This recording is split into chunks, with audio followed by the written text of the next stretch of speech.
Prologue. Being your average weeb, anime, and video games were the perfect window of escape for me. When I peeked at my mom and dad doing the naughty and got a solid beating as punishment, I played video games to forget about my aching bum. When my world crumbled and I lost everything, anime became my saving grace. It was my go-to remedy for coping with the crushing loneliness and pain. On those days when my life had absolutely hit rock bottom, I often dreamt of what it would be like if I had another life. I envisioned myself transmigrating into the body of another, mastering martial arts to exact vengeance on all the bullies who made his life miserable. I'd excel in academics to win over my parents' approval and also confess my feelings to the lovely maiden who had a crush on the previous occupant of my body. No, wait, starting over in a world just like mine would be a complete waste. If I'm going to begin anew, it has to be as a mighty hero in a fantastical world of fairies and magic. I'd embark on a divine pilgrimage to vanquish the demon lord alongside my loyal companions, bringing eternal peace to the land. Or, better yet, hear me out now. My Isekai world could be one of Dungeons and Dragons, where I'd join countless other fearless adventurers in pursuit of glory and fortune. With courage as my guide, I'd plunge headfirst into the gaping jaws of dungeons, ready to slay monsters and unearth precious treasures at every turn. Suddenly, amidst the darkness, I hear a scream, a damsel in distress. Without hesitation, I rush to her aid, only to find myself confronted by a horde of vicious monsters. Desperate screams, the sting of steel, the pained cries of monsters. At the end of the chaos, I stand triumphant, a cool smile gracing my lips as the wind touzles my hair, my boot on the cocked backside of a goblin corpse. By my side stands the rescued Elphys, her delicate features pressing softly against my impressive armor. She offers a shy smile, her cheeks flushed with gratitude. As our eyes meet, there's a cosmic connection between us, a spark that ignites something deep within. After confessing our love for one another, we get married, have a mountain of babies, and live happily ever after. Unfortunately, in this very moment, while I did manage to get reincarnated in another world, the reality that unfolds before my eyes is a far cry from the perfect world I often envisioned. In the virtual world of Sehreneti Online, on the 11th floor of a dungeon, silence hangs heavy, broken only by the echo of my own breath. Suddenly, a palpable wave of bloodlust sweeps through the air, its intensity almost suffocating. And then, in the darkness, a pair of malevolent eyes glint like frozen sapphires, piercing through the shadows with an unsettling glow. Plop plop plop. The steady footfalls echo throughout the cavern, sending shivers down everyone's spine. As the eyes slowly emerge into the light, a monstrous beast is revealed, one that rivals the previous floor guardian in its sheer, imposing presence. Much like the Arctic dire wolves, the creature's body bears accents of protective ice, and the ice formation around its neck resembles the majestic mane of a lion. With each step, a bone-chilling aura follows, transforming the surroundings into a frigid wasteland. Ding! The floor guardian is infuriated by the death of its kin. Glacial dire wolf LVL 26 floor guardian. Roar! An ear-splitting roar tears through the silence, shaking the stone walls and sending chilling gusts through the chamber, leaving everyone quaking in fear and shivering from the cold. Icicle-laden rock formations dislodge from the ceiling, plummeting like menacing death traps. Suddenly, out of nowhere, in a jaw-dropping turn of events, a blinding bolt of lightning surges from the cave's dark ceiling, striking the beast like a powerful tractor beam. The resulting thunderclap reverberates even more loudly than the creature's prior roar. The glacial dire wolf convulses, its once powerful and icy form now steaming and charred. It collapses lifelessly, a smoldering husk. Emerging from the shadows, a larger, more imposing beast approaches with deliberate strides. It clamps its massive jaws around the neck of the motionless floor guardian, dragging and flailing the lifeless body as though it were a mere rag doll, until it hangs limp. Time seems to slow as the shards of ice that once encompassed the guardian's mane break free, falling to the ground like panes of glass. Our mortified expressions are reflected in the fragments. Elena blanches, her eyes quivering with dread, while Gavrik and Riker take a step back, their faces slick with sweat. The blood drains from Milo and Liona's faces, and the sword in Finian's hand loosens, his shoulders slumping. Unnervingly, the fiend slowly turns its malevolent gaze toward us, blood dripping from its maw. A shiver courses through our bodies as we confront the formidable force that has just effortlessly dispatched the Guardian. Ding! The dungeon boss awakens, seeking retribution against those who have disrupted its peaceful slumber. Volturax LVL 30 Dungeon Boss. Roar! Another deafening roar reverberated through the chamber. Ding! The Volturax's skill Predator's Dominion has induced the fear status. Ding! You were subjected to a mental attack. Phiotenutau's blessing has countered the threat and preserved the sanctity of your mental state. Time stretches out like an eternity, each passing moment heavy with impending doom. My heart races as the monstrous presence draws closer, its malicious intent palpable in the air. How could my attempt to hack the game lead to this? Now trapped within the digital confines of this world, facing imminent demise, I can't help but feel a surge of panic. As an NPC, there will be no second chances for me.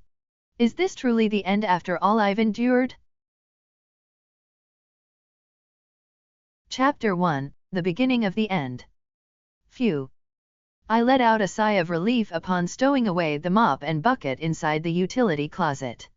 Now that the workday was nearing its end, I could feel the full weight of my fatigue crashing down on my shoulders. Do I really have to shower tonight? I'm beat. As if reading my mind, the manager calls out to me from across the room. Dale and his wife, Diana, owners of the local convenience store, are behind the counter by the cash register, tallying the day's earnings. I stop flexing my arm and turn to meet his wrinkled gaze. You mind grabbing the trash? He asks. Sure thing, Mr. Robinson. Daisuke, Mrs. Robinson calls out next. We can handle the rest ourselves. It's been a long day, why don't you head home and get some rest after taking care of the trash? Her suggestion, of course, is music to my ears, but I still find myself asking, are you sure it's okay? Bah. Mr. Robinson exhales nosily. We may not be young whippersnappers anymore, but we still have enough energy to get things done. Isn't that right, dear? He nudges her provocatively with his elbow. Oh, you Mrs. Robinson giggles softly, the gentle folds around her cheeks turning bright pink with embarrassment. I can't help but cringe at the scene that happens more frequently than I would like. Ack? Gross? Please don't flirt while I'm here. As I hurry for the trash to make myself scarce, a radiant smile spreads across my lips. The Robinsons, true to their nature, are very warm and compassionate individuals. One doesn't need to be an acquaintance for them to shower you with kindness. They aren't quite aware of it, but they are the closest semblance of family or friends in my life. My parents met a tragic end 5 years ago in a car accident, and life has steadily spiraled downward ever since. The house and car were repossessed, university became a distant dream, and the absence of familial ties meant I faced my struggles alone, with no helping hand extended. Yes, I am alone. I never knew the world to be so cold and terrifying. However, just as I was about to fall into complete and utter despair, I was saved by the Robinsons. They are my proverbial life vest in the turbulent sea of life. When everything around me sinks into a watery abyss, they keep me afloat by offering a job when no one else would. And, since they weren't able to have any kids of their own due to medical complications, they treat me like their very own grandson. I'm eternally thankful for that. Being with them gives meaning to my lowly existence. To be completely honest, the pay here isn't really that great, and I'm pretty sure the constant flirting has killed off a significant portion of my brain cells. Yet, the reality is, I wouldn't exchange this job for anything else in the world. However, let's not paint an overly rosy picture here. There are aspects I'd trade away in a heartbeat. And as I muse over this inconvenient truth, the very nightmare I alluded to begins to take shape, like clockwork. Ha ha ha. An eerie laugh reverberates through the air, reminiscent of a scene from a scary movie. The hour is nigh. Your doom approaches. My heart skips a beat. The bone-chilling voice came from a lyrebird that the Robinsons keep as a pet inside a birdcage. Lyrebirds, renowned mimics, can effortlessly replicate any sound, and this particular one has decided to transform my time at the store into a scene from a horror film. Following the high soprano voice, the bird begins simulating an ominous melody that could serve as the background theme in the aforementioned genre of films. However, the lyrebird is the least of my concerns. Breaking into a sweat, I nervously scan the surroundings. Nighttime has fallen, the store is closed, and the aisles are void of people. The Robinsons are occupied at the front, but another life form lurks in the building. As thoughts of the creature race through my mind, a memory surfaces, the sensation of my foot accidentally squishing a toy catfish belonging to a giant snapping turtle, the anguish it displayed, and its expression transforming into scorn and malice. That's right, for the past few weeks, I've been hunted by a monstrous predator out seeking revenge for its toy plushie, and the lyrebird is just along for the ride, sensationalizing each episode and bringing my next appointment with the therapist that much closer. Plop! I snap my head to the side at the sound of something falling from a low shelf, but there's nothing there.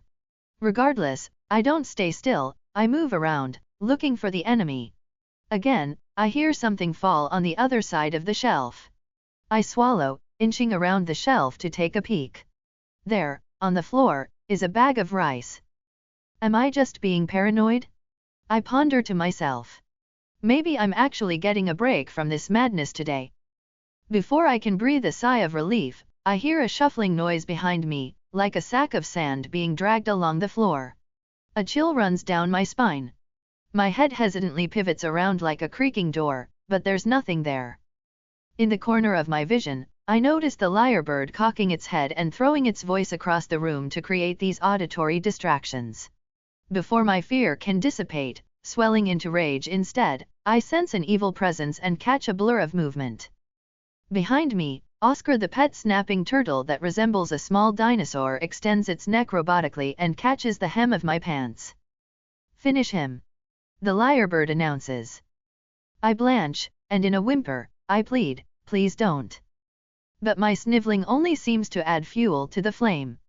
Oscar's eyes flash menacingly before he spirals into a death roll, similar to what crocodiles and alligators do to shred their food. I cry out as my body spins like a top before slamming into the hard ground. Then, the Mortal Kombat voice rings out again, fatality. Is everything all right back there? Mr. Robinson calls out. Oscar spits out the large section of my pants he ripped away, his eyes narrowed challengingly as he slowly backs away, daring me to fight back. Everything's fine, I respond back like a defeated coward as Oscar continues his victorious retreat, his eyes lit like laser beams. Your hell has only just begun, the lyrebird declares in a thick, dark accent reminiscent of an older century. What are you, a translator now? I snap back, only ever having the gall to challenge the bird. From my place on the floor, I look up at the Robinsons and release a long sigh, contemplating whether I prefer getting my brain cells fried or enduring consistent bullying and torment from animals. Honestly, I don't like either. I'm pretty sure a few more weeks of this would have landed me in a straitjacket and admitted into a loony bin. But what could I do? Although the Robinsons' choice of pets is beyond bizarre, I genuinely enjoy their company.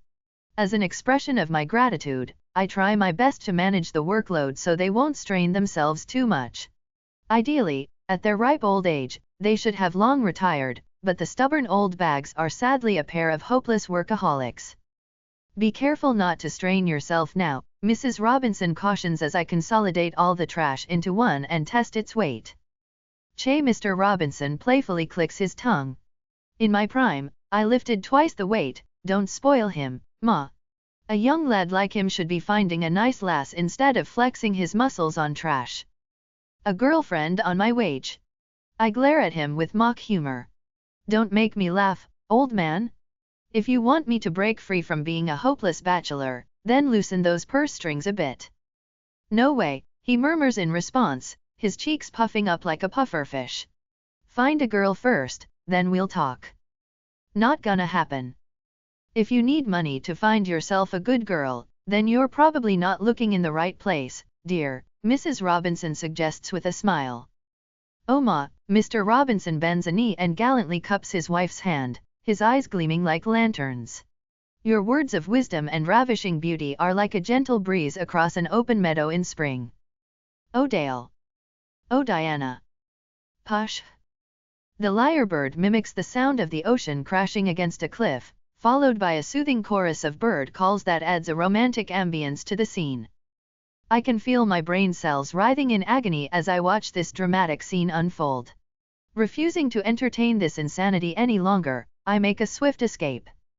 The door chimes as I exit the store, the trash bag slung behind my back as if I'm a homeless bum. Inhaling deeply of the crisp, smog-filled air, I'm greeted by the distant sounds of cars humming and sirens wailing, a symphony of the metropolis that had become all too familiar. My gaze shifts toward the towering monuments of steel that punctuate the dark night sky, their lights casting a glow on the urban landscape. A stray cat scurries off into the alley as I approach the dumpster. I scrunch up my face at the unpleasant odor, hastily ridding myself of my load. Taking a moment to reflect on Mrs. Robinson's words, I find myself unable to decipher her meaning. Before I can turn to leave, I hear a familiar voice that makes my heart sink to my toes. Well, now isn't this a pleasant surprise? Chapter 2, A Bone to Pick. Rigid with tension, I turn around nervously with my back pressed against the wall. My heart thrashes wildly in my chest as I notice a group of men approaching, resembling a pack of hyenas closing in on their prey. Sinister smirks and ominous snickers accompany each menacing thug, their concealed weapons adding an extra layer of threat. One man, unmistakably a sociopath, leisurely sweeps his tongue along the blade of his knife, a dark promise etched in the gesture. My bladder weakens at the chilling sight. Fueled by dread, I attempt to escape into the alley like the stray cat had done. But a cackling hyena emerges from that direction, revealing the calculated nature of their ambush. You're a difficult man to pin down, Mr. Williams. Wham! Following the snide remark, a flash of movement catches my attention. The wind briefly parts ways, and in the next moment, my nose bends at an angle I'm pretty sure it wasn't meant to, and searing pain shoots up into my head. My body slams against the wall of the convenience store, and trash cans tumble to the ground with me, their contents clattering the pavement. The lackey responsible for the blow steps back, wearing a complacent grin. Blood seeps from my nose and mouth, the metallic taste of iron saturating my tongue. A guttural grunt escapes my throat as another lackey clutches a fistful of my hair, lifting my head. My eyes flutter open to a tall man in formal attire, confidently seated on a makeshift stool that a fellow lackey has unfolded, his legs crossing in an intimidating flare. It's unmistakable, he is, without a doubt, the leader.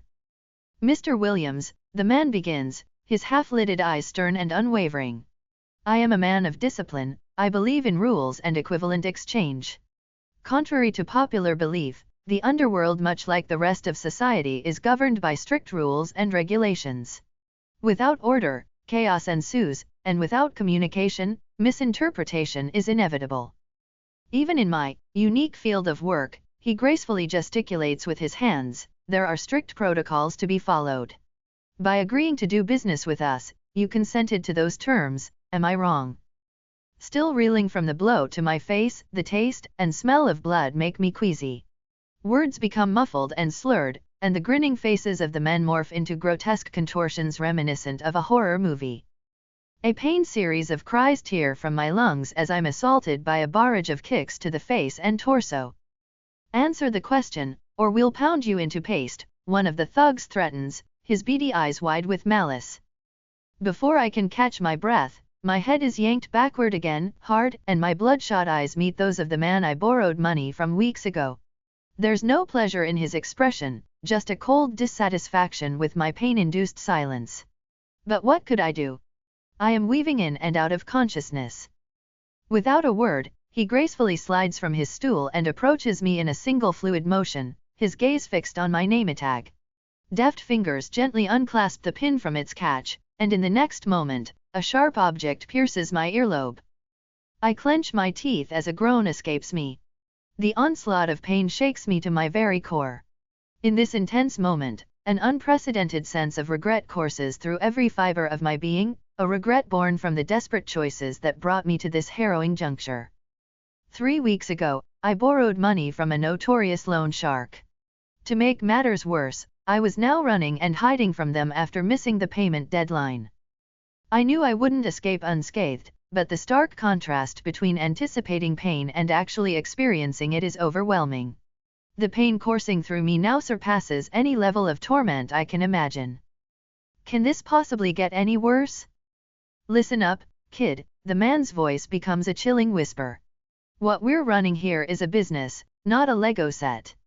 Unlike the normies, we don't have the justice system on our side, so we have to make proper examples of clients like you to prevent others from taking us lightly. The moment he rises and strides away, his underlings descend upon me like vultures on a carcass. While I struggle fruitlessly to defend my face against the flurry of kicks and stomps, the leader is busy exchanging his jacket for a crowbar. My eyes snap open in dread. No, please, the plea escapes my throat before I can string together a coherent thought. An eerie premonition of what awaits tightens my entire body with horror.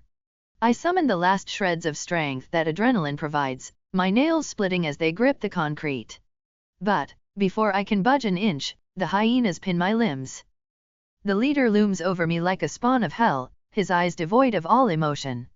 You break the rules, you suffer the consequences. Equivalent exchange, he utters, tilting his head.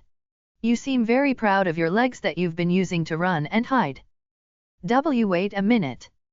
Crack. Time seems to warp, my eyes trembling wildly as the unpleasant sound of breaking bone reverberates through the narrow alley. Waves of scorching pain surge through every cell in my body, and a primal roar tears my lungs, drowning out the sadistic cackling of the hyenas. My body is suddenly drenched in sweat. Without a conscious thought, I lift my head, my vision blurred by the excruciating pain, and gaze down at my leg. It is not only discolored but also twisted at an angle that defies anatomical possibility. Next, I catch the unremorseful gaze of the man who just crippled me. His demeanor has transformed, shedding the veneer of a calm and composed leader.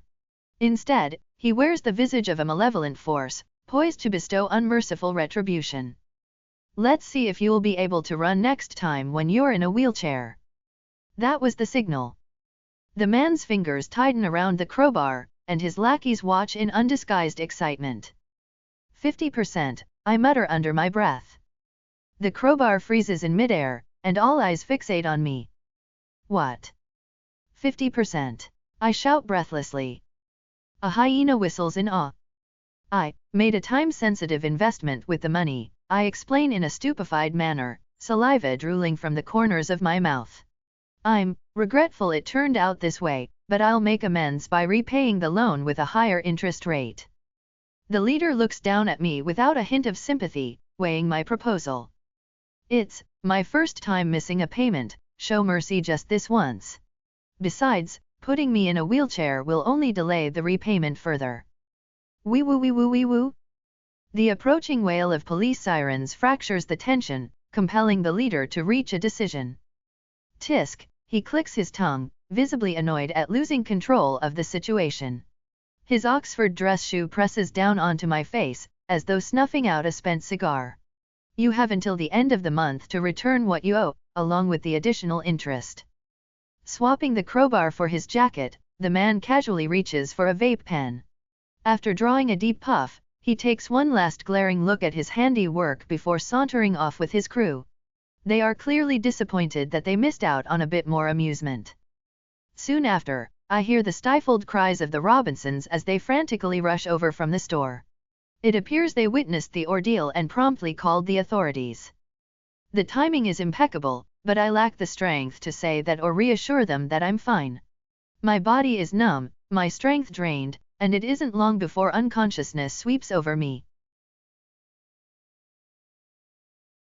Chapter 3, I have a plan. My eyes flutter open slowly. I blink several times, adjusting to the unfamiliar environment that surrounds me. Soft morning light trickles through the half-drawn curtains, casting a gentle glow on the hospital room. The ambient sounds of beeping machines and distant voices meld into a constant hum in the background. The room, meticulously clean, exudes the scent of antiseptic with subtle undertones of artificial fragrances and cleaners.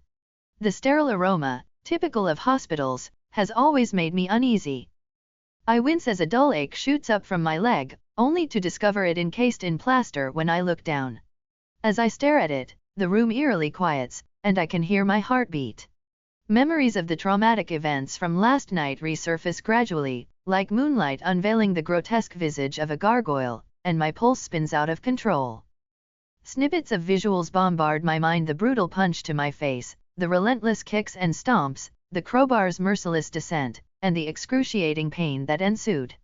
Cold beads of sweat glisten on my forehead as I remember the ominous final warning from the loan sharks, and my chest heaves with each anxious breath. Ignoring the Holter monitor that has begun beeping noisily, mirroring my erratic heart rate, I gingerly attempt to move, steeling my resolve despite the twinge of pain. I can't afford the luxury of lying here until my leg heals, I declare to myself. I'll end up at the bottom of some nameless lake if I don't get that money. The doctor bursts into the room just in time to catch me reaching for the pair of crutches beside the bed. Clearly shocked, he swiftly moves forward to lend support, anticipating a potential fall. "MMR Williams," he stutters. "What do you think you're doing? How did you even manage to get out of bed?"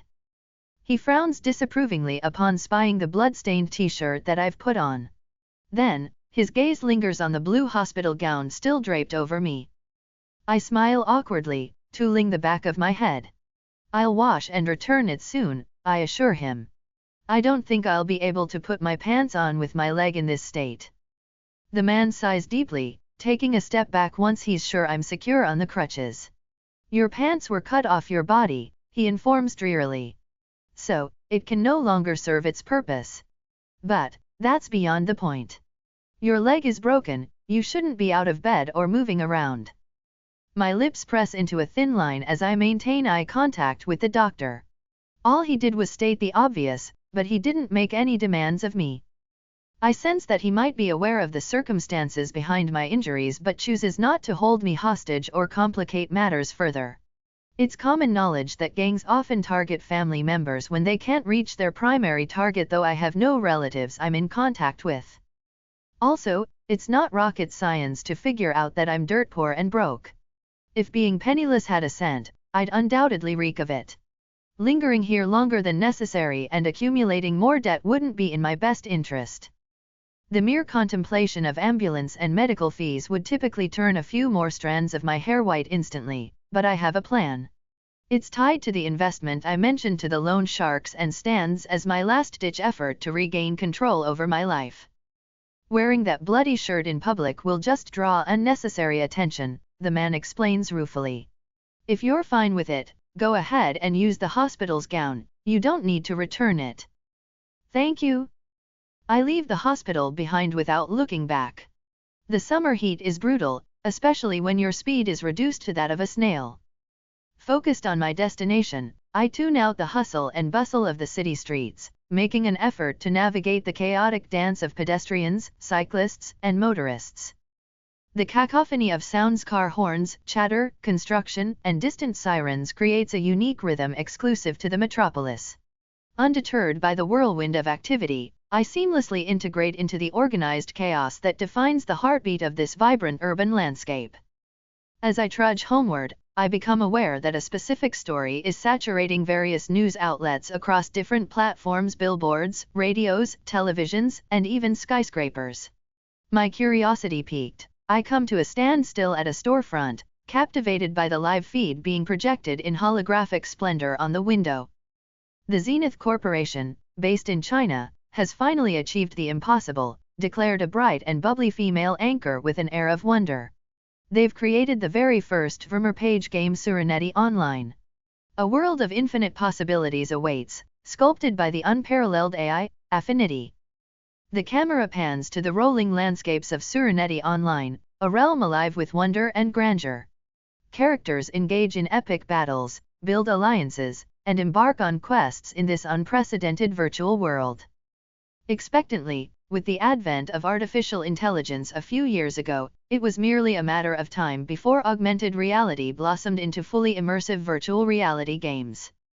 As for Sehreneti Online, the game's pulse resides in the world's most powerful quantum nova supercomputer, giving rise to a living, breathing universe, the woman announces excitedly. To bask in the full splendor of Sehreneti Online, one must step into the nexus sphere, an engineering marvel rivaling Affinity herself. It's a full-body, complete sensory capsule that opens the door to a domain where reality and imagination seamlessly intertwine. My expression hardens as I envision the immersive experience that awaits within the nexus sphere. But beyond mere curiosity and the longing to explore this uncharted digital frontier, my eagerness is fueled by the prospect of seizing this new opportunity to rake in some much-needed cash. The anticipation is tangible, the anchor continues, gesturing toward the line forming behind her. This queue of eager enthusiasts stands poised to secure their very own Nexus Sphere capsules while supply lasts, gearing up for the game's official release next month. Yet, even among those who will secure a capsule in time for the official launch, the luckiest would have to be the 500 who were specially chosen to be beta testers. The woman's eyes gleamed, which made one wonder if she was chosen, as well. They will become the esteemed pioneers in this uncharted realm, shaping its destiny before the rest of the world arrives. Disregarding the woman who was quite likely a low-key game fanatic, I shift my gaze down to the fractured screen of my watch. The clock reads 12:14 p.m., and the beta is set to commence at 2, which gives me a little over an hour to kick things off. As I shuffle home, I can't help but think that whatever transgressions I committed in my past life to incur the wrath of karma and Lady Luck must have been staggering, considering how wretched my current existence has become. I don't have any friends, save for the few online that I only ever talk to about video game-related matters. And any family members aware of my existence have deemed me a burden. In the aftermath of losing my parents, grief became an overwhelming force that reshaped me. Gaming and anime emerged as my sole refuge from sorrow, providing an escape but no solution to the cascade of challenges that began to unfold at my feet, much like a relentless domino effect. Without parents or any familial support, I had to navigate the waters of independence. Using the college fund my parents had set aside, I secured a small apartment and began plotting my next steps. I decided to teach myself computer programming with the goal of becoming a freelance web developer. But it was boring. Somewhere along the line, I found myself delving into the creation of game hacks, a niche that quickly gained popularity with demands pouring in. What started as a side gig tailored for gamers with questionable sportsmanship became a thriving enterprise. However, as the gaming industry stood on the brink of a transformative change, I pondered whether my current hacking skills could weather this shift. The honest answer was no, but I had a plan. Chapter 4, Operation Jupiter. With my old, more capable pair of legs, the journey from the hospital to my apartment would have taken no more than 15 minutes. However, burdened by a fracture and a body battered by villains, it now stretched to almost an hour. I don't have much time left. Approaching the unimpressive apartment complex, I find solace in the fact that my room occupies the first floor of the three-story building. Navigating the lonely hallway with my crutches, I turn towards my door with tempered expectations. Shifting my weight on the crutches, I rummage through a plastic bag containing my personal belongings to find the keys and unlock the door. A childish, wistful part of me hopes for a warm welcome from my parents, but reality hits me. A mountain of trash heaps awaits, demanding careful navigation to prevent a disaster. Wading through what feels like a marsh of garbage, I make my way to the other side of the cramped room. It's embarrassing to admit, but my workstation stands as the sole semblance of organization and aesthetics in my small, single-room apartment. Without delay, I gingerly transfer my weight from the crutches to my chair, turning towards the desktop computer I left idling. The mechanical keyboard clacks as I start interfacing with the device. The 3 monitors I have mounted on the wall discards the animated screensaver, and one of them unveils an open program displaying a completed status. In this moment, the first genuine smile since the harrowing encounter with the loan sharks graces my lips. Everything's in place. Operation Jupiter is a go? The early 2000s was the advent of the ultimate cyber weapon Stuxnet. This virus was so well made it even boasted valid digital certificates, which was virtually impossible to procure outside of regulated norms. Silently infiltrating computers and entire networks, Stuxnet operated in the shadows, eluding detection while wielding the power to manipulate data and settings at will. Its potential for devastation was unparalleled, capable of crippling entire infrastructures and bringing nations to their knees. Picture the sudden blackout of a power grid, plunging an entire country into darkness and bringing the supply chain to a grinding halt. The primary purpose behind Stuxnet's creation was to undermine Iran's nuclear energy and enrichment program, a blatant violation of international agreements. Though the Iranian government claimed it was for the citizens' welfare, everyone and their grandfather knew it was actually for weapons development. The mastermind behind the virus, you ask? It was none other than the United States government and its allies pooling their money and resources to engineer the most potent digital weapon ever conceived. However, there was one thing they didn't consider: once anything finds its way onto the web, it becomes a permanent resident, and the Internet, in its democratic nature, ensures that any piece of information available online is accessible to everyone, everywhere, indefinitely, often free of charge. Consequently, thousands worldwide were able to get their hands on the Stuxnet code. And they immediately began taking it apart and tinkering with it, tailoring it to meet their own agendas. As one might expect, I joined the ranks of those individuals, giving birth to Jupiter, the ultimate gaming hack. While it may pale in comparison to the cutting-edge cyber weapon, Nitro Zeus, it should suffice for the task at hand. With a smile of anticipation, I crane my head to follow the cables that tether my CPU to the human-sized capsule, taking up a considerable amount of real estate in my matchbox of a room. I firmly believe that the opportune moment to deploy the hack into the game's server is during the beta testing phase, when the security measures are not yet fully integrated. I initiated the overnight transfer of Jupiter's source code to the Nexusphere's highly encrypted internal hard drive. As the capsule boots up and engages with Zenith's hardware, Jupiter, as per its design, is meant to inconspicuously tunnel into their servers, exercising extreme discretion to practically vanish from the AI's and the firewall's detection. At least, that's the theory.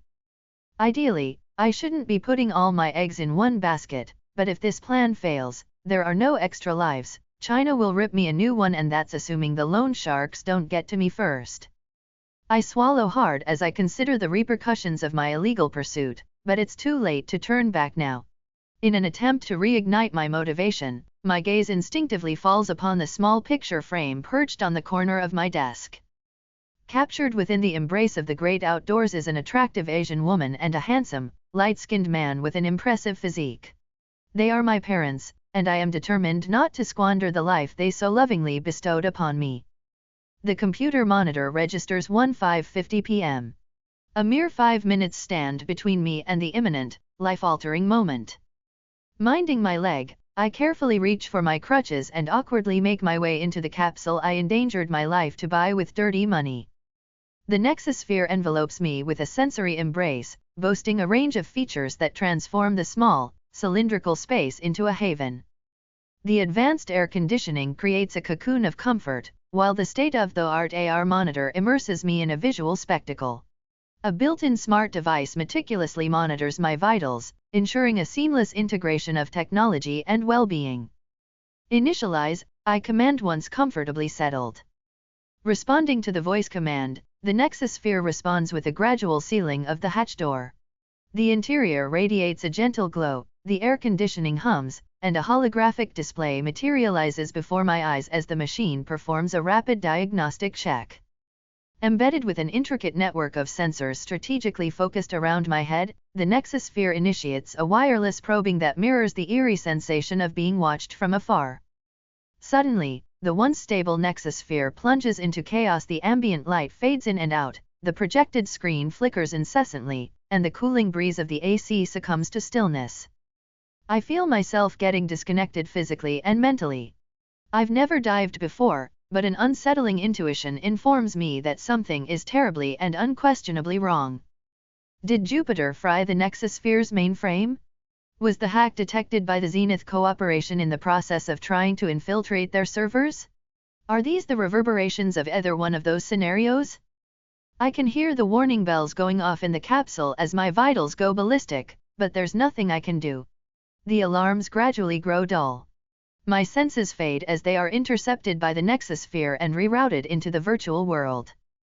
Suddenly, my senses are thrust back into awareness. A sequence of sensations: warmth, followed by freezing cold, engulfs me in a disorienting darkness. Panic sets in as my attempts to breathe are met with resistance. I try looking around, but my eyes are heavy, my body uncooperative. I try to scream, to call for help, but ended up with a lungful of water instead. From the depths, an imposing force clutches both sides of my torso. Powerless, I brace for an ominous fate. Whoosh! Water cascades from my body as I'm lifted from a water-filled bathtub. Recoiling from a bout of coughing and regaining my breath, my eyes snap open, a mix of dread and confusion enveloping me. I'm reminded of a stunned Simba from The Lion King, held aloft by Rafiki before the animals of the Pride Lands. Automatically drawn to the dark figure cradling me, my eyes catch the full moon piercing through billowing clouds, illuminating the weary yet smiling face of a woman. A flurry of questions floods my mind: where am I? Who is she? And how can she be lifting me so effortlessly when I'm a 23-year-old dude? I look down to assess my body, only to find a pudgy pair of hands and legs, and an umbilical cord. Wait. What? Chapter 5, Uncanny Parallels. It was 2 p.m. the official launch of the beta for Sehreneti Online. Within mere seconds, dozens of the selected players for the trial run commenced logging into the game. Despite the sudden influx of signatures engaging with the servers simultaneously, Affinity, boasting an unparalleled processing ability, swiftly detected a grave anomaly.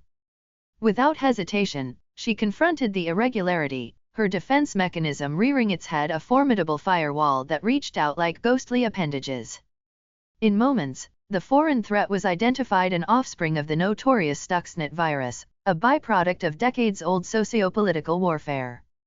Yet, Affinity, a technological marvel ahead of her time, remained undeterred. She possessed the potential to completely neutralize the threat. Her proverbial eyebrows narrowed as she confidently squared up against the malware, a looming menace that jeopardized the sanctity of the universe her masters had painstakingly sculpted. Little did she know, however, that her intervention in this moment would set in motion a pendulum effect, creating irreversible ripples that echoed through both the real and virtual worlds. Asterisk. In the heart of the Zenith Corporation's bustling headquarters, one of the senior developers, Zhang Wei, sat quietly in his dimly lit office. Instead of the conventional photo albums portraying a family, his desk bore a delightful chaos of action figures and other adornments that reflected his undying passion for animation and video games. While the other executives indulged in a celebratory toast to mark the successful game launch in the boardroom, he found solace in the tranquility of his own space. After overseeing the smooth login of most players, he shifted his substantial frame in his chair and was soon engrossed in a video game on his phone, his pudgy face illuminated by the phone's screen. Meanwhile, on one of his diagnostic monitors, amid the sea of data streaming across the screens, a fleeting error notification momentarily interrupted the usual flow. This digital whisper carried significance, for it pertained to none other than Affinity, the artificial intelligence administering the newly launched game. When he eventually turned his gaze toward the monitors through thick-rimmed glasses, he discovered the lingering vestiges of the vanishing notification. Regrettably, it was too late to investigate further, as it had already vanished from the screen. A momentary frown etched across Zhang Wei's face as he briefly considered checking the logs to uncover the cause of the error.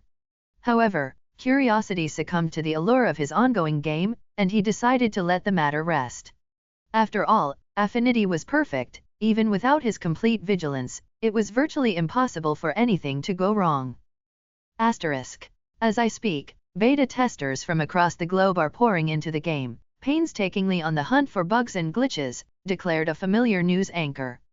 Predictably, Sehreneti Online beta test has claimed the top spot as the trending keyword on the internet. Community forums and various other platforms are already abuzz with discussions about the game's intricacies. Now, let's read what one of our world's top pro gamers has to say. He's posting on the forum straight from within the game. Solo Master, man, I can't even put into words how mind-blowing this game is. It's like I've landed on some crazy alien planet instead of just playing a game. I'm not one for conspiracies, but seriously, I'm starting to think they made this thing with some next-level alien tech.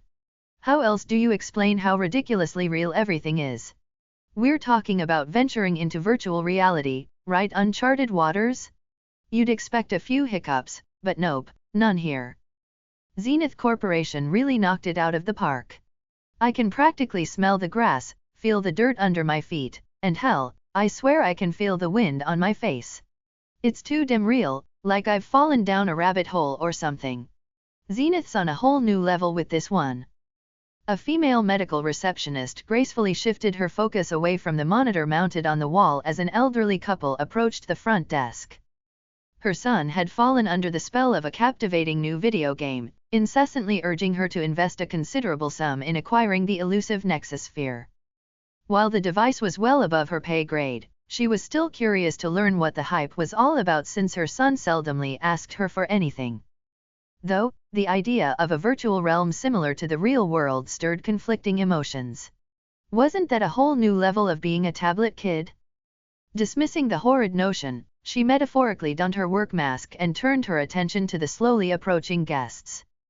"Hello, how can I assist you today?" "Hi," Diana began, glancing at her husband with a warm smile. "We're here to see Daisuke Williams. He got admitted last night." Mr. Williams, the receptionist drawled as she entered the surname into the system to retrieve his information. "Daisuke Williams, correct?" "Yes, that's right," Dale confirmed. "He's been working for us for a couple of years now. He's become somewhat of a grandson to us." "Poor thing," Diana's eyebrows wrinkled in distress. "I hope he's feeling a lot better now." The receptionist met the hopeful gazes of the Robinsons with regret in their eyes. "I'm sorry to say, but Mr. Williams insisted and was discharged from the hospital earlier this morning." The news landed like a heavy blow on the Robinsons, leaving them both shocked and appalled. Dale's response came with a tinge of accusation. "Are you serious?" Diana, her expression etched with grief, asked with concern, "Is it safe for him to be moving around already?" "Ideally, he should be in bed for a few weeks," the clerk clarified ruefully. "But, unless he has a mental illness or presumed to be a danger to himself or others, we can't forcefully keep him here." Diana turned to her husband, seeking guidance in this unexpected turn of events. "Dear, what should we do?" Dale's fingers tightened around an envelope containing a blank check and paperwork transferring ownership of their business. His reassurance came with a sweet and gentle tone as he cupped the side of her face. "Don't worry, honey. I'm sure he'll drop by the store once he's able. Our grandson is a tough and responsible kid." Daisuke was in a state of stunned silence. While his virtual mother held him aloft and regarded him worrisomely, concerned that her newborn baby was as stiff as a board, his quivering eyes were busy appraising the dark and dilapidated world around him. Even if a dystopian spin was implemented, it was becoming worryingly clear that this wasn't the character creation screen. "Then where am I? This can't be inside the game, can it?" Observing his stubby hands and feet, he pondered whether his current predicament was a carefully orchestrated special event, as Zenith was notorious for being fanatics when it came to the pursuit of realism. In what world, he imagined the head of development declaring with dramatic flair, passionately clutching his chest, "is a human being given an adult form at the moment of inception. An unrealistic one, that's what." As Daisuke surveyed his surroundings, however, that notion seemed to drift farther away from possibility, dragging his emotions along into the depths of despair. The dim glow of a virtual moon filtered through a broken window, sparsely illuminating a small, squalid bedroom seamlessly blending with the adjoining bathroom. Tattered posters and eerie cracks adorned the walls, while the few time-worn pieces of furniture scattered across the space bore the unmistakable marks of years of neglect. Tilting his head, Daisuke gazed past the rough, uneven floorboards and through the crooked front door. The distant chatter and bleak hum of the slums, now his new home, faintly reached his ears. His lips quivered as he processed the harsh reality of his surroundings. Since the fateful day his parents passed away, life seemed relentless in its pursuit of his misfortune. Wave after wave of bad luck came crashing down all around him, leaving no room for respite.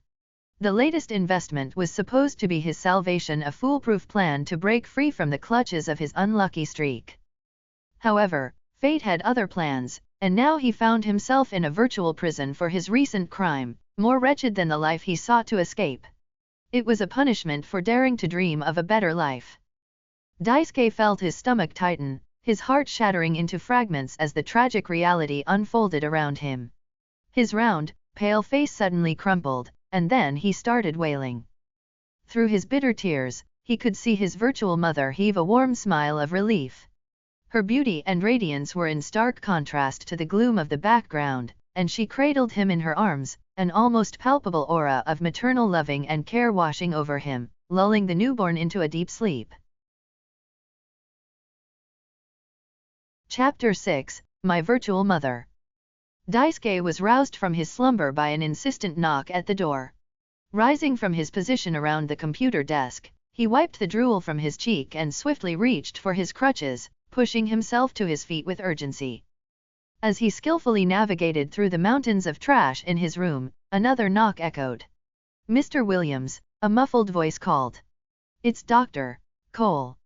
I'm here to pick up the hospital gown, as promised." Daisuke frowned in annoyance. "I thought he said I could keep them." Gripping the doorknob, Daisuke swung the door open with more force than necessary, his eyebrows furrowed in discontent. However, his disgruntled expression cleared when he realized that the corridor was eerily empty. The doctor had vanished without a trace. Dwelling on the issue for but a fleeting moment, Daisuke closed the door and awkwardly pivoted on his crutches. It was then that he noticed the lyrebird perched on the microwave in the small kitchenette. Connecting the dots, Daisuke's brows furrowed in anger once again. But before he could unleash his frustration on the mischievous bird, a hole suddenly manifested in the floor. No, it wasn't just your typical hole at all. A monstrous snapping turtle unleashed a sinister hiss, its gaping maw expanding with a terrifying voracity. Stretching almost a meter in diameter, the creature's mouth became an insatiable void, effortlessly sucking in heaps of trash like a relentless black hole. The Nexusphere, the photo album, and the entire computer station were mercilessly devoured by the treacherous abyss. Daisuke's cry echoed as his crutches were violently sucked in, costing him his balance. Toppling to the floor, he desperately clawed for anything within reach. The lyrebird, unmoved by the vacuum-like suction, observed with twisted amusement. It cackled like a hyena, reveling in the success of its malevolent game as its target was swallowed by the dark abyss. In a dark and familiar alley, a prolonged gasp tore from Daisuke's lungs. His gaze panned out from the lupin maw of a cackling hyena, many of them gradually encircling him. Some licked their lips hungrily, their tails curved upwards in uncontrolled excitement, creating a nightmarish scene of impending doom. Sitting upright, Daisuke desperately attempted to inch backward, only to find his back pressed against the unforgiving wall of the convenience store. Ignoring his bloody lip, he reached for the nametag hanging from his pierced earlobe, but his attention was abruptly seized by the light reflecting off a menacing crowbar. Daisuke's eyes widened in horror as the man, draped in a familiar suit, raised the weapon above his head with a face-splitting grin. The crowbar descended with unrelenting force toward his knee. The heart-rending sound of shattering bone sent rippling cracks through the overcast sky, like a puzzle breaking at the seams.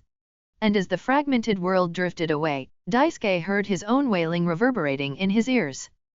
"Oh no," a soothing voice chimed amidst the tears. "What's wrong? Did my little firefly have a bad dream?" At the sound of the angelic tone, Daisuke's once piercing screams transformed into soft sniffles. His erratic pulse gradually calmed as she gently gathered him up from his resting place, cradling him within her arms. Her warmth was like a tender caress, soothing the turmoil within.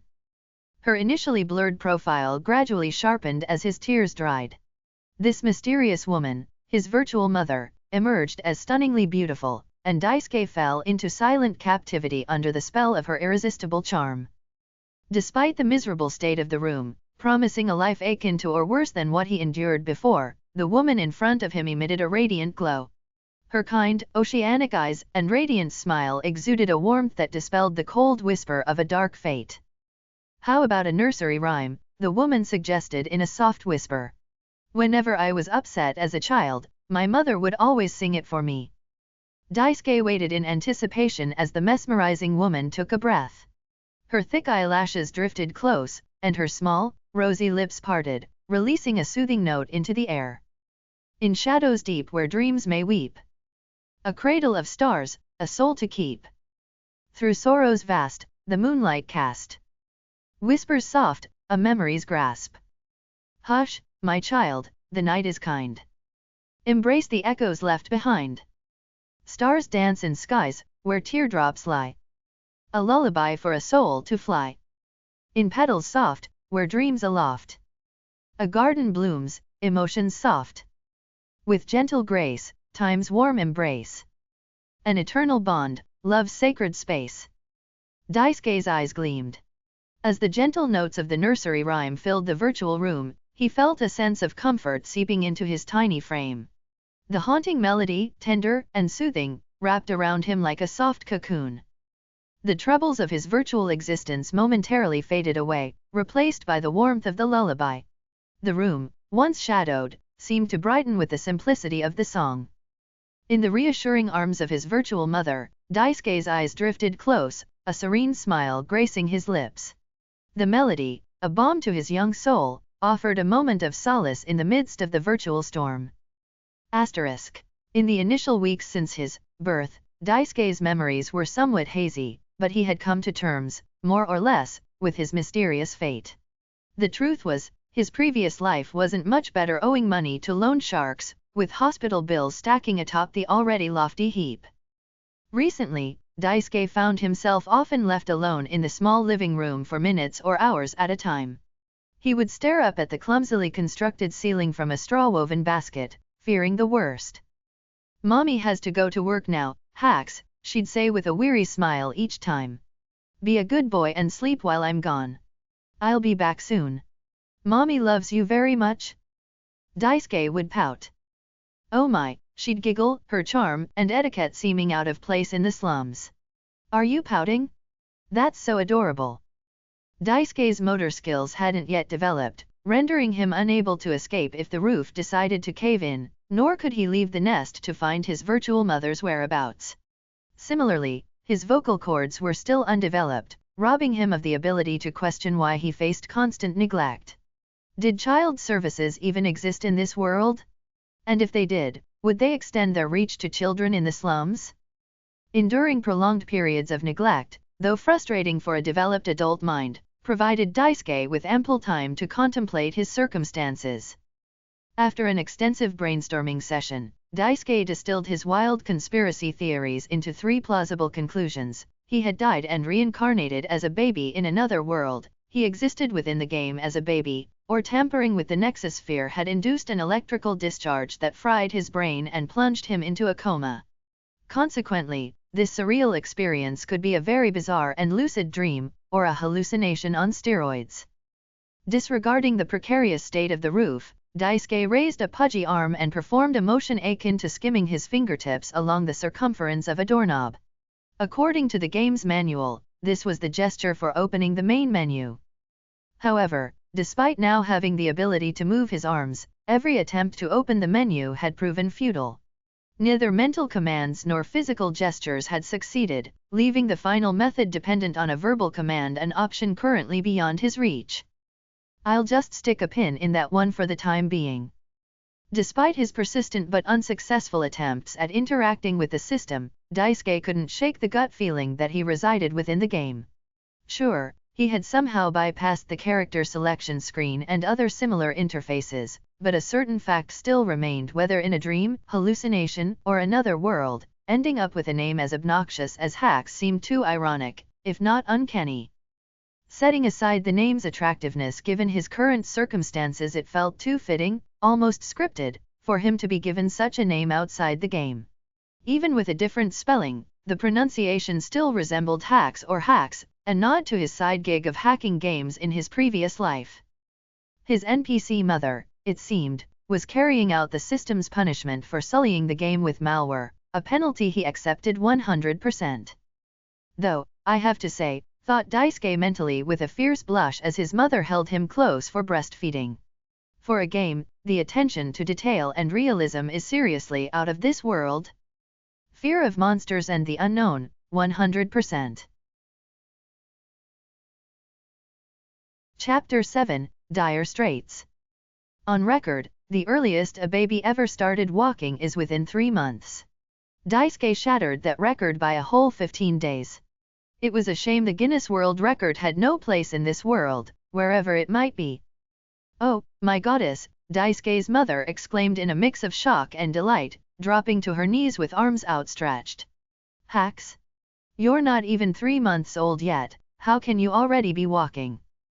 With a smug smile, Daisuke waddled into her arms, and she hugged him affectionately. "Good job? Mommy's little boy is so smart," she cooed in baby talk. "I'm so proud of you." Daisuke's eyes sparkled. At the back of his mind, he somewhat felt like a cheat, being essentially a young adult inside the body of a baby. Yet, the shower of compliments and attention stirred a warm quiver in his heart. "I know the world must be tempting now that you can move around, but promise me, never venture outside, okay?" She pointed at the sorry excuse for a door, shaking her head in denial.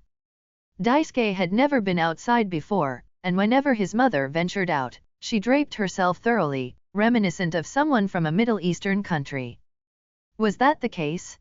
Did this world adhere to some absurdly chauvinistic law, or was she merely a fugitive?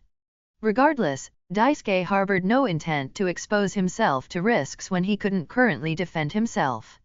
And by defending, he meant, of course, running away. Asterisk.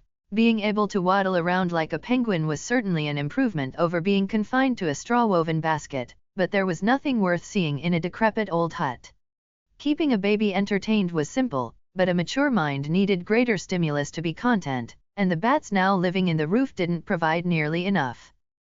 After a bit of exploring, Daisuke found what remained of a mirror beside the stained old bathtub, which he had secretly brought into the living room area. It was the first time he was seeing himself since he was whisked away to this godforsaken world. Small hands tousled the silver hair that sat atop his head. A round pair of butterscotch eyes assessed the silky rose beige that was his skin tone. And, finally, he stretched the waist of his diaper and took a gander down south. Phew, he wiped away the non-existent sweat from his forehead with a sigh of relief. "Thanks, Dad." While walking toward the bedroom with a cupped chin, Daisuke started deliberating. "Except for my eyes and hair color, which I got from the NPC, I pretty much have the same physical traits as I did in the real world." Daisuke regarded his mother as an NPC, but with the exception of her obnoxious naming sense, there were really no other indicators that supported his claim. Typically, in video games, NPCs or non-playable characters were scripted automatons that rinsed and recycled several dialogues. They gave players information and quests, and were always the owners of various stores at which players could trade money for goods and services. Traditionally, NPCs were easily identified by a clear name floating above their heads, distinguished in a color separate from those of players. They were also programmed to walk or run on a scripted path or to perform a certain series of actions. All in all, with enough observation, NPCs could easily be distinguished by their repetitive and robotic behavior. However, assuming this was indeed inside the game, his virtual mother hadn't displayed any of those signs. There was no nametag floating above her head, and she had a level of autonomy that suggested each NPC in this world may be blessed with a tremendous degree of artificial intelligence. This added a godlike level of realism to the world. The front door let out a slight squeak as it opened, revealing Daisuke's mother entering with a companion. The stranger shed his hooded robe, revealing a stout figure dressed in regal attire reminiscent of medieval dignitaries. Daisuke froze in his tracks, his tiny arms hanging loosely at his sides upon realizing the sort of business his mother had been conducting all this time without his knowledge. The stranger, the pot-bellied bastard, narrowed his eyes and licked his lips in a perverse manner upon recognizing the child's distress. In response, Daisuke's mother swiftly pulled him into her frock as a means of shielding his gaze. Yet, the damage was already done. Beyond the curtain separating the front door entrance and bedroom from the living room area, Daisuke had unraveled the mystery of his virtual mother's secret dealings. "I'm sorry, sir. Bennington," she uttered softly. "Why don't you go and make yourself comfortable? I'll be with you in a moment." Daisuke's brows furrowed, and his tiny fingers clenched into fists. He hadn't been in a particularly good mood since he started teething, and this situation had only intensified his erratic emotions. "I'm sorry, sweetheart," his mother whispered apologetically. "Mommy will play with you soon. Just be a good boy and wait here for me, okay? And remember not to go outside." She knew the toddler might have only grasped 1 or 2 words from her speech, but the obedient look in his eyes broke her heart. She recognized the intelligence in her child, and the realization that he might fully understand the situation added another layer of sorrow to her grief. Puppy, Daisuke awkwardly echoed after his mother, gazing up at the lovely woman from the comfort of her lap. The presumed NPC clutched a time-worn children's book in her hands, teaching her son how to read. It had been a little over 3 months, and Daisuke had developed enough to babble, with some words surprisingly coherent for a toddler his age. He made an effort to downplay his abilities, but his aptitude for learning remained unusually high.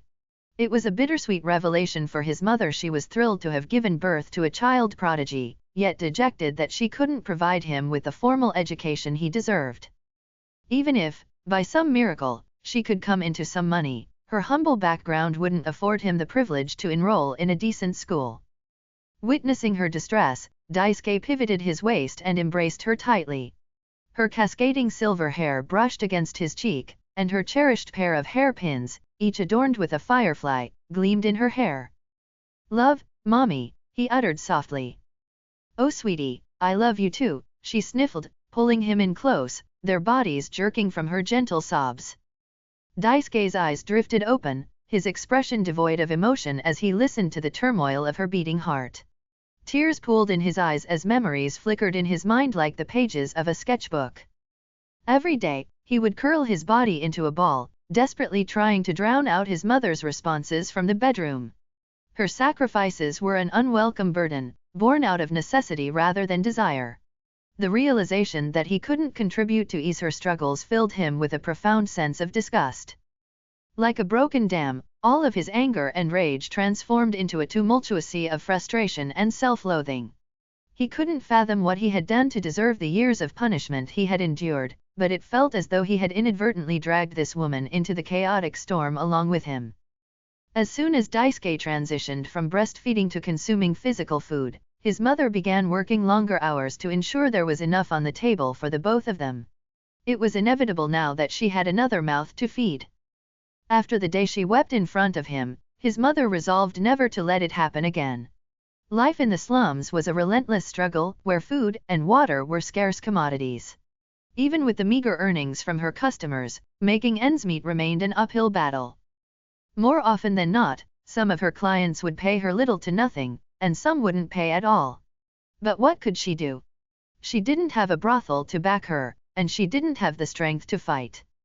Despite the hardships, she always bore a resilient smile, consistently assuring her son that everything would eventually be all right. Over time, as if the occasional lack of payment wasn't tormenting enough, she would emerge from her room with severe bruises on her face and body. Her line of work was already physically demanding now. To make matters worse, she had to contend with the burden of dealing with injuries. But, despite the harsh working conditions, she refused to quit. The house was immersed in an eerie silence, disrupted only by the screeching of crickets on a particularly chilly night. Daisuke and his mother knelt at a beaten-up, knee-length table, a lone candle casting a feeble glow on the modest space. A meager loaf of bread, perilously close to its expiration date, occupied a plate before them. "Now, go ahead and eat up," his mother chimed with her customary smile, a robe carefully veiling her malnourished form. Daisuke looked down, his eyes quivering. With composed eagerness, he reached for the loaf and tore it into 2 halves, offering her a share with an outstretched arm. "Food tastes better when you share it with someone," he warmly remarked. The woman slowly shook her head in refusal, the candlelight barely reaching the deep circles under her eyes. "I'm fine, just a little tired," she returned softly, pushing to her feet. "I think I'm going to turn in for the night. Eat up, then come to bed when you're ready."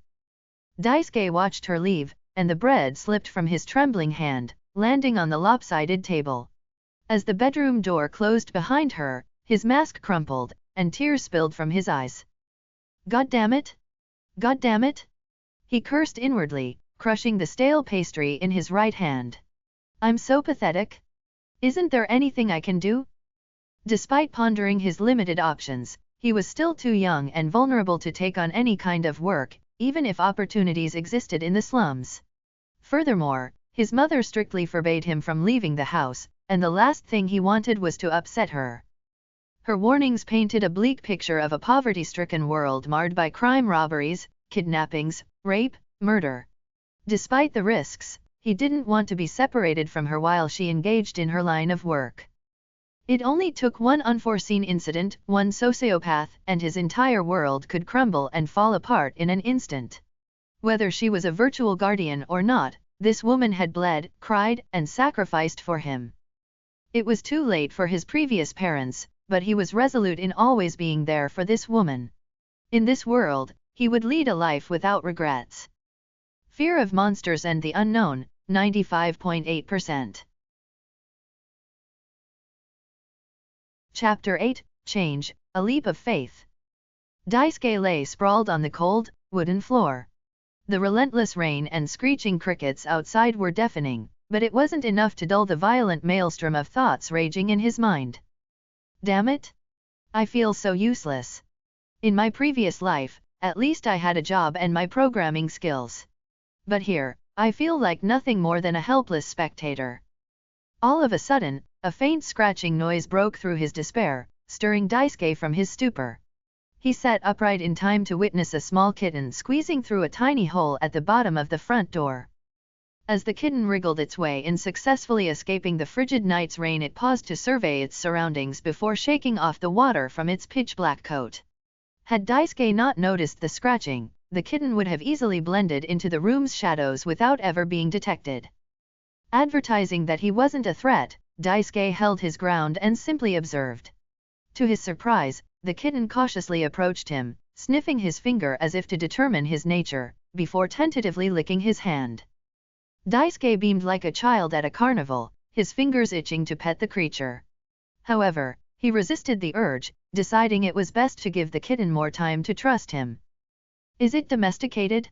He wondered internally as the kitten boldly hopped onto his thigh and curled up in his lap. Or maybe it's just too young to be wary. Whatever the case, I appreciate the company.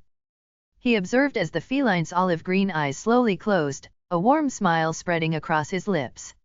I don't have any food to give you, but I hope you'll consider staying with me for a while. Asterisk. Years drifted by, and Midnight became a regular visitor, arriving almost nightly while on the prowl for food. Though just a stray cat, incapable of speech or clear emotions, its presence was enough to ease Daisuke's loneliness and preserve his sanity. At some point, however, Midnight stopped coming. To an individual who was completely ignorant about the world beyond these walls, it was an omen of the world's unmistakable peril. Yet cats were known for their capricious nature. It was a wonder Midnight had lingered as long as it did. It was possible the cat had found a mate or had simply moved on to greener pastures. Uncertain of the reason, Daisuke chose not to burden himself with unnecessary grief. The recurring nightmares of being chased and brutalized by loan sharks were already an unbearable burden for him to carry. Despite the passage of years, Daisuke and his mother's living conditions only deteriorated. Perhaps it was because she was no longer as young and desirable, but the physical abuse she endured grew increasingly severe. By extension, Daisuke also felt more despair. But he knew his mother wouldn't entertain any plea for change unless he presented a feasible plan to consistently put food on the table. Open, he muttered with evident frustration, his fingers gesturing urgently. Open status window. How many times had he uttered those words now? Hundreds? Thousands? Since the moment he could articulate the command without just spraying spit everywhere, Daisuke had been desperately trying to interface with the system, but to no avail. Assuming this world was indeed a video game, being able to hunt monsters and perform quests would significantly alter their lives. Then she wouldn't need to continue doing this anymore. Suddenly, Daisuke's heart lurched as he heard his mother's scream piercing through the thin walls of the hut. His eyes widened, and his pulse raced at the unmistakable anguish in her voice. He knew all too well the dangers that lurked in his mother's line of work, and she would always implore him never to intervene, but her cry was so heart-wrenching this time that he couldn't ignore it. Without a second thought, Daisuke rushed forward and burst into the bedroom through the old door. The sight of his mother in distress fueled his determination to protect her. The man raised his arm, intent on striking her again, and Daisuke's young but fierce spirit ignited as he witnessed the man's cruelty. Channeling all his bravery, he quickly moved in behind the unsuspecting bastard and delivered a powerful kick to his sagging genitals, causing him to collapse to his knees in excruciating pain. "Ah, fuck. You goddamn brat," he roared. Seizing the moment, Daisuke hurried to his mother's side on the bed. She was shaken and wrapped in the tangled sheets, her face stained with blood and tears. But, before he could ensure her safety, the man regained his footing. Outraged, his face twisting into a ghastly mask, the man lashed out at the source of his turmoil, his rage uncontrollable. A strong right arm sent the child crashing into the floor, and then a barrage of heavy kicks and stumps assaulted his body without mercy. Daisuke's fingers convulsed with each attack, and his body writhed in pain, ragged breaths tearing from his lungs. His small frame was no match for the adult's brute force. As timid and hopeless as she was before, the mother's temperament completely changed the moment she spied her son in mortal danger. In a desperate act of self-sacrifice, she took a daring leap of courage. She lunged at the vile man, unleashing all her pent-up rage and frustration. With an instinctive ferocity, she sank her teeth into his ear, tearing off a piece in a wild attempt to protect her son and herself. "You whoring bitch!" The bastard let out a scream of agony, shocked by the retaliation. The pain and alarm in his eyes were evident as he clutched his bleeding ear. Overwhelmed by the injury and the unexpected resistance, he clumsily grabbed his clothing and fled like a cornered dog. "You'll both pay dearly for this," he threatened one last time before he was out of sight and sound. Ignoring the ominous warning, Daisuke's mother rushed over to his still form, gathering him up in her arms while shedding tears and apologizing profusely.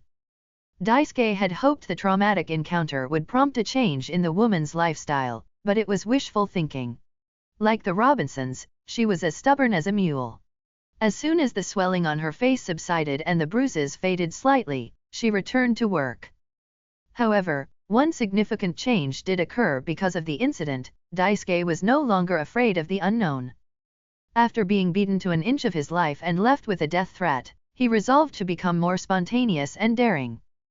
Caution was a necessary virtue, but excessive caution could lead to stagnation and missed opportunities. If he wanted answers or change, he needed to bravely seize them. And so, for the first time since his birth, Daisuke made the conscious decision to step outside. His heart raced in his chest as he took a deep breath and pushed the wooden door open. A rush of hot air greeted his face, causing him to squint against the brightness of the sun's rays, which were stronger and harsher than anything he had experienced in the past 7 years. He felt a surge of fear and curiosity as he waited for his eyes to adjust. And, when they did, he gasped. A bleak and barren landscape, full of dirt and trash, filled his gaze. The slums were a maze of shacks and crude dwellings made of hide, crammed together in a chaotic and crowded fashion. People dotted the streets. They were filthy and ragged, garbed in torn clothes and carrying bags or baskets loaded with what they had scavenged. The unhealthiest of them were begging, others were talking, arguing, or fighting, and most were sleeping the day away, preserving the little energy they had in the face of the broiling sun. Daisuke felt a pang of sadness and pity at the realization that this was his home. In the midst of this depressing community is where he had been living for the past few years. He wondered if there was anything better out there, or if this was all there was to this mysterious world. For a moment, he wondered if he was in hell, but then shook his head and tried to focus on his goal. First things first, he thought to himself. I need information. What's happened to me can wait. My priority right now is to figure out a way to become self-sufficient, for both Mom and me. Fear of monsters and the unknown, 91.6%. Chapter 9, Survival Tactics. The world began to transform as Daisuke ventured further. The crude dwellings became less prevalent, and more structured houses towered in their place. Dirt roads gave way to cobblestones, and the bustling streets teemed with more well-dressed and coordinated individuals moving purposefully. "Hey mister," Daisuke called out to one of the busy-bodied pedestrians with as much courtesy as he could muster. The man was clad in a mishmash of cheap leather and a few pieces of armor plating. "It's either this is really inside the game, or a bunch of weirdos decided to host a convention right next to the slums," he mused to himself. "Could you point me in the direction of the Hunters Association?" he asked the man who looked him over assessingly, and Daisuke swallowed past the hot lump in his throat. Showering was a rare privilege in the slums, but he had wrapped himself in a trimmed version of the hooded robe that the noble had left behind. This concealed the poor-as-hell rags he wore on his body, and the remnants of cologne on the robe should have masked his stench. Unconsciously, he combed his fingers through his hair, hoping he had properly driven away all the fleas that had taken up residence there. "I'm sorry," the man replied kindly. "I'm not quite sure where you're referring to. Try asking someone else." "Is this really a convention, then?" Daisuke wondered, finding the deduction nonsensical. He approached another man decked out in far more impressive gear and posed the same question. "The hell you want?" This person's temperament was on the other side of the spectrum. "Huh? The Hunters Association? Is that even a thing? I think you mean the Adventurers Guild." Daisuke stood dumbfounded, his mouth agape. He spent 7 years of his life pondering where he was, and it only took a few minutes outside his house to find the answer he so desperately sought. Words couldn't quite capture the misery he felt. "Man, even NPCs know that. You must be a damn noob," the man scoffed arrogantly. This arrogance and intimidation, the indiscriminate verbal abuse right off the bat. This guy's definitely a player, no doubt about it. Dusthaven. Dusthaven? Daisuke frowned questioningly. "Is that the name of this place?" "This sorry excuse for a starter village doesn't have a guild," the man sneered, his gaze piercing through Daisuke's youthful visage hidden under the hood. "You'll have better luck in the next village. But let's face it, kid. I don't know if you're a player or NPC, and I really don't care. Either way, you look way too green to be guild material." With a dismissive grunt, the man turned and sauntered off, leaving Daisuke to wrestle with the torrent of thoughts flooding his mind. "I'm certain now, beyond a shadow of a doubt, that this is all inside the game. But that realization only raises more questions." Arg, Daisuke ruffled his hair in frustration before taking a deep breath to collect himself and refocus on his priorities. Given his circumstances, he knew finding work or leading the life of a player wouldn't be possible. So, he resorted to what bottom feeders did best, swallowing his pride and rummaging around market stalls and garbage disposals after hours to find scraps. However, his situation wasn't unique. People, especially children from both human and beastkin races, along with feral dogs and cats, were engaged in the same desperate pursuit, and the competition was fierce. When Daisuke returned home that night, he expected to find his worried mother waiting at the front door. He anticipated her relentless scolding until dawn, followed by a meager offering of stale bread. But there was no sign of her, no flicker of candlelight in the windows. Fearing the worst, Daisuke hurried inside and made a beeline for the bedroom. "Mom," he called out in a panic, his breaths coming in rapid gasps. He burst into the room to find his mother lying motionless on the well-worn bed, bathed in moonlight. Without hesitation, he rushed to her side, though there was no need to check her pulse. Her labored breathing and drenched body told him all he needed to know. Placing his hand gently on her forehead, Daisuke's heart sank. "Oh no, you're burning up? We need to bring that fever down right away." Thankfully, it had rained just the night before. In the absence of any convenient water supply systems, much like the rest of the village, they had developed a habit of collecting rainwater in buckets for all their essential needs, cooking, drinking, and bathing. Daisuke hurried outside to fetch a bucket with the cool rainwater. He dipped a clean towel into the liquid, carefully wringing out the excess before folding it neatly across her forehead. With another damp cloth, he tenderly dabbed at her neck and arms, hoping to provide some relief from the heat and wipe away the sweat. Haxks, she whispered weakly, managing a faint smile. I'm so glad you're okay. Don't strain yourself, Daisuke urged softly. Just focus on getting better. He bit his lower lip as he realized she had already drifted back to sleep. Instead of scolding him for leaving the safety of their home, she was simply relieved he had returned unharmed. Yet, in that fleeting moment, Daisuke understood another unspoken message. With his mother bedridden, the responsibility now fell squarely on his shoulders to become the temporary breadwinner, or they would both face inevitable peril together. Daisuke eyed his sack of hard-earned food scraps with a hint of bitterness. Between constantly being physically exhausted and malnourished, his mother's health had taken a turn for the worse. Feeding her unsanitary foods would only deteriorate her compromised immune system even further.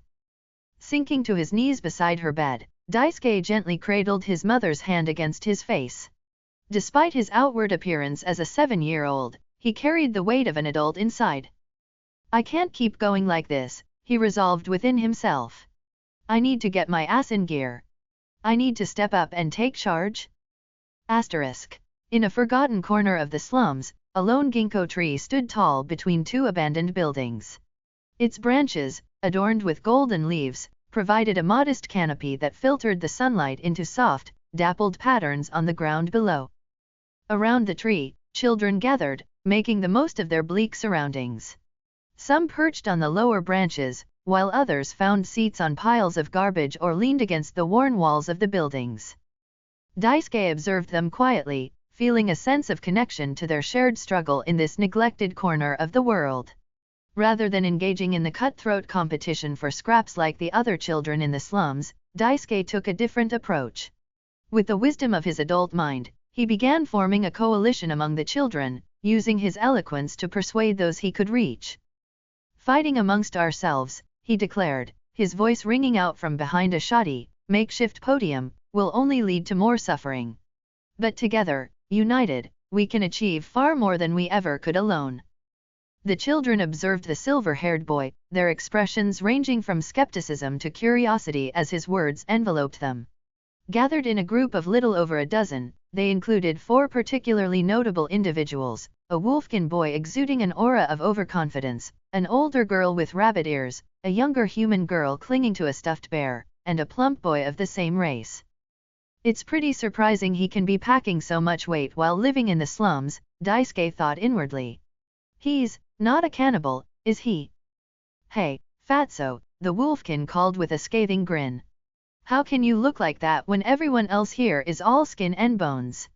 What you been eating? Looks like I wasn't the only one with that chain of thought, Daisuke pondered with an awkward smile. Then he cleared his throat, breaking up their banter. To ease the tension, he suggested, how about we break the ice by introducing ourselves and sharing a bit about our aspirations? I'll start, then we can go around the group. In response, the wolfkin clicked his tongue and crossed his arms with an unfriendly scowl. Daisuke laughed awkwardly, suppressing a wicked urge, but he took a calming breath and prepped a pleasant mask. I'm Haxks, a 7-year-old who spent my whole life here in the slums with my mother. My mission is to revitalize our community, to lift everyone up so we can all thrive and lead better lives. The wolfkin rolled his eyes mockingly while the other children listened intently, evidently captivated by the conviction in the words. My name is Mia, the bunny-eared girl introduced in a velvety tone. I'm 10 years old, and my lifelong dream is to become an apothecary so that I can help those in need. As all eyes turned to the little girl with pigtails, she clutched her bear tighter and buried her face in Mia's clothes. This is April and Mr. Honeykins, Mia introduced with a warm smile, gently stroking the girl's hair. She says she wants to become my assistant when I become an apothecary. I am Ribbit, stammered the stubby human boy, his gaze shyly fixed on his toes. I'm 8 years old and I love food. My dream is to become a chef so that I can prepare delicious meals for everyone. I think you meant all for yourself, accused the wolfkin with a sly grin. Anyway, as you all know, I'm Brack, 9 years old. My dream is to become an adventurer and journey across the world.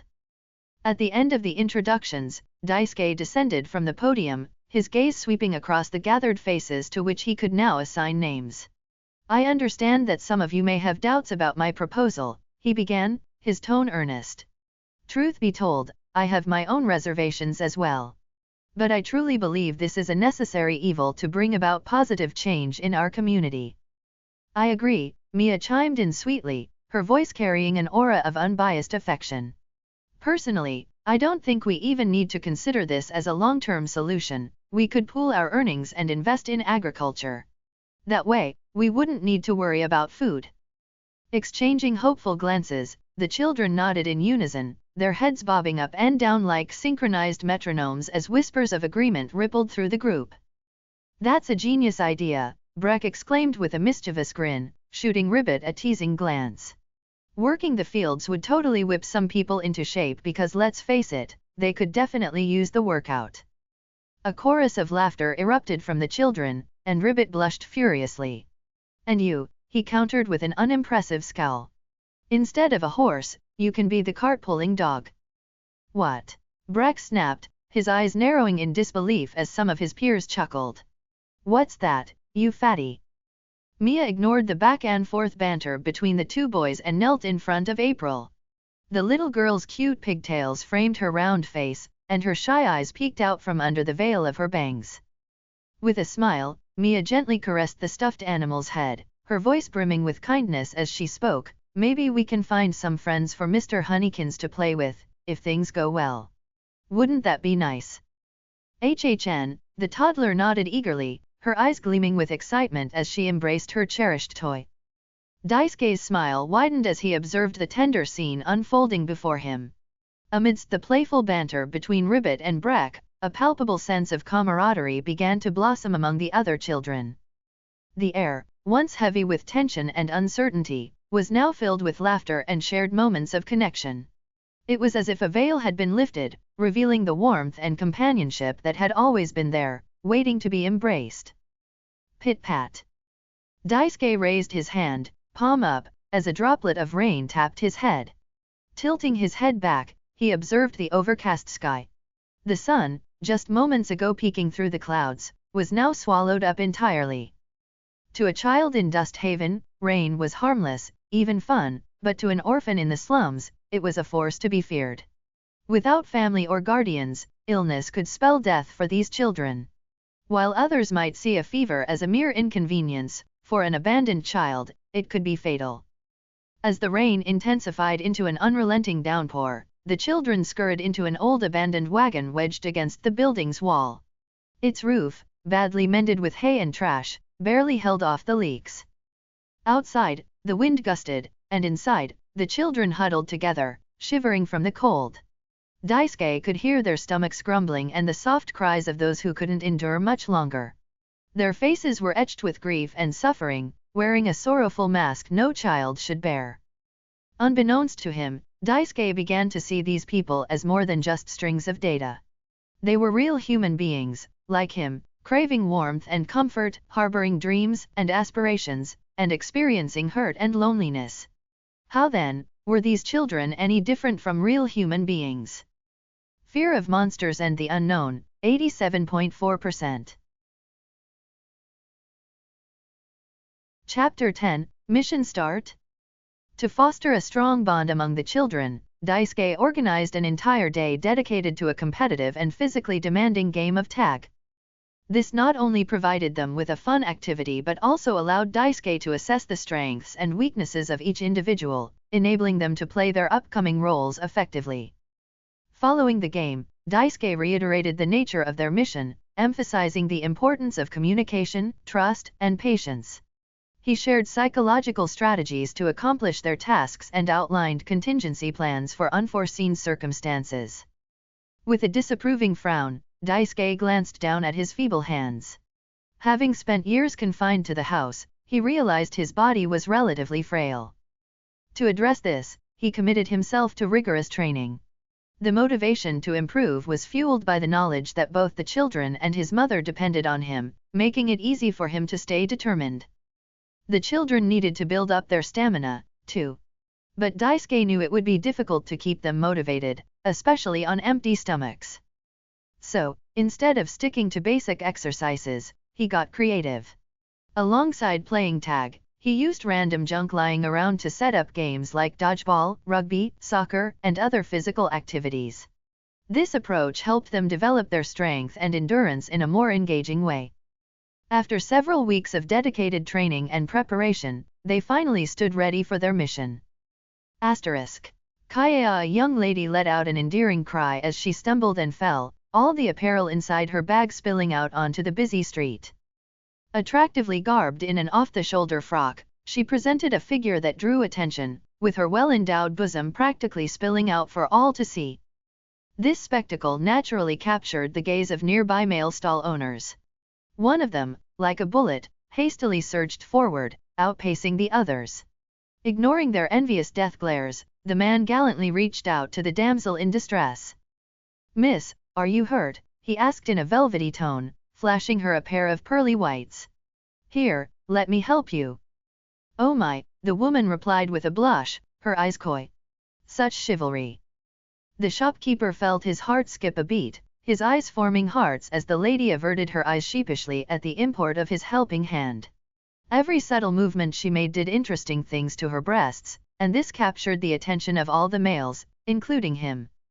Amidst the distraction, the slum kids swiftly infiltrated with their sacks, deftly stuffing them full of fruits and vegetables. Operating in pairs, one loaded up while the other kept watch on the unsuspecting shopkeepers.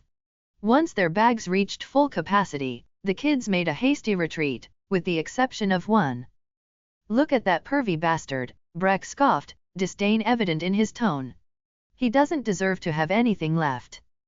The stubborn wolfkin had already taken far more than his sack could contain. Ignoring his scout's urgent pleas to retreat, he greedily continued stuffing food into his mouth and clothes, determined to bleed the shopkeeper dry. Lost in his avarice, he failed to notice the shopkeeper approaching. "You thieving brat," the man bellowed in a fiery rage, a mighty kick sending the young bandit slamming into the hard ground. The wolfkin gasped, the unsuspecting assault knocking the wind from his lungs. Before he could breathe, the man's foot descended onto his back, once, twice, delivering blow after merciless blow despite the child's pain screams. "You worthless goddamn leeches contribute nothing to society," the man spat acidly as he continued his rampage. "You and all your deadbeat race deserve to fucking." Before he could finish his sentence, an apple shattered against his face, forcing him to stagger backward and land unceremoniously on his rump. At that moment, the other shopkeepers, now aware of the robbery, began scrambling onto the scene. "Grab him and get out of here," Daisuke commanded the scout, his voice ringing with authority as he continued to hurl apples at the incoming horde. "What about you? There's too many of them." "Don't worry about me," reassured Daisuke.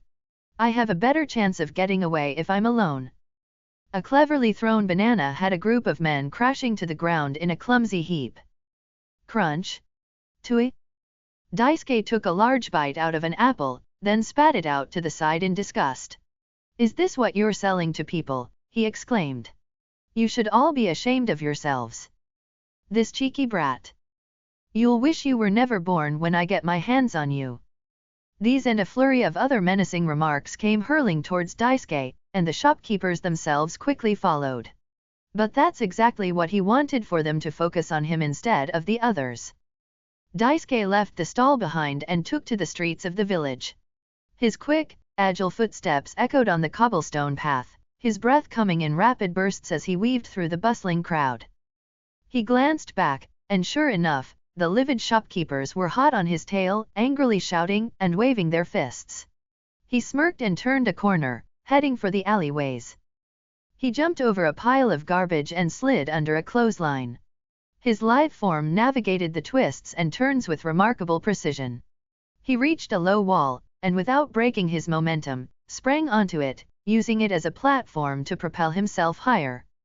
Mid-air, he executed a breathtaking flip, his form sleek against the backdrop of the village's quaint architecture. As his feet met the wall's surface again, he launched himself towards a nearby building, scaling it with the ease of a seasoned acrobat. He reached the edge of the roof and saw a wooden beam connecting it to another building. He ran across it and kicked it down, sending it crashing onto the street below. He heard some screams and curses as some of the shopkeepers were hit by the falling debris. He landed on the other roof and continued his escape. He saw a group of kids playing with a ball and waved at them. They recognized him and cheered him on. They threw him their ball and he caught it with one hand. He threw it back at them and winked. He reached another edge and saw a large haystack on the ground. He jumped off the roof and landed on it, cushioning his fall. He rolled off the haystack and ran into a narrow alley leading to the slums. Following a whistle, which was evidently some form of signal, a bunch of kids appeared on either side of the roof overhead and began bombarding the few remaining pursuers with garbage and debris. Daisuke, at the same time, swung from rusted pipes, leaped over barrels, and somersaulted over mounds of garbage, using every obstacle to his advantage. He quickly disappeared into the maze-like slums, leaving the shopkeepers disoriented. Their yells of frustration echoed in the confined space, but Daisuke knew he was safe. The shopkeepers wouldn't dare follow him into the dark and dirty alleys, where thieves, beggars, and outcasts lived. And, following a sigh of relief, he blended in with the degenerates and made his way to the hideout. Fear of monsters and the unknown, 87.4%.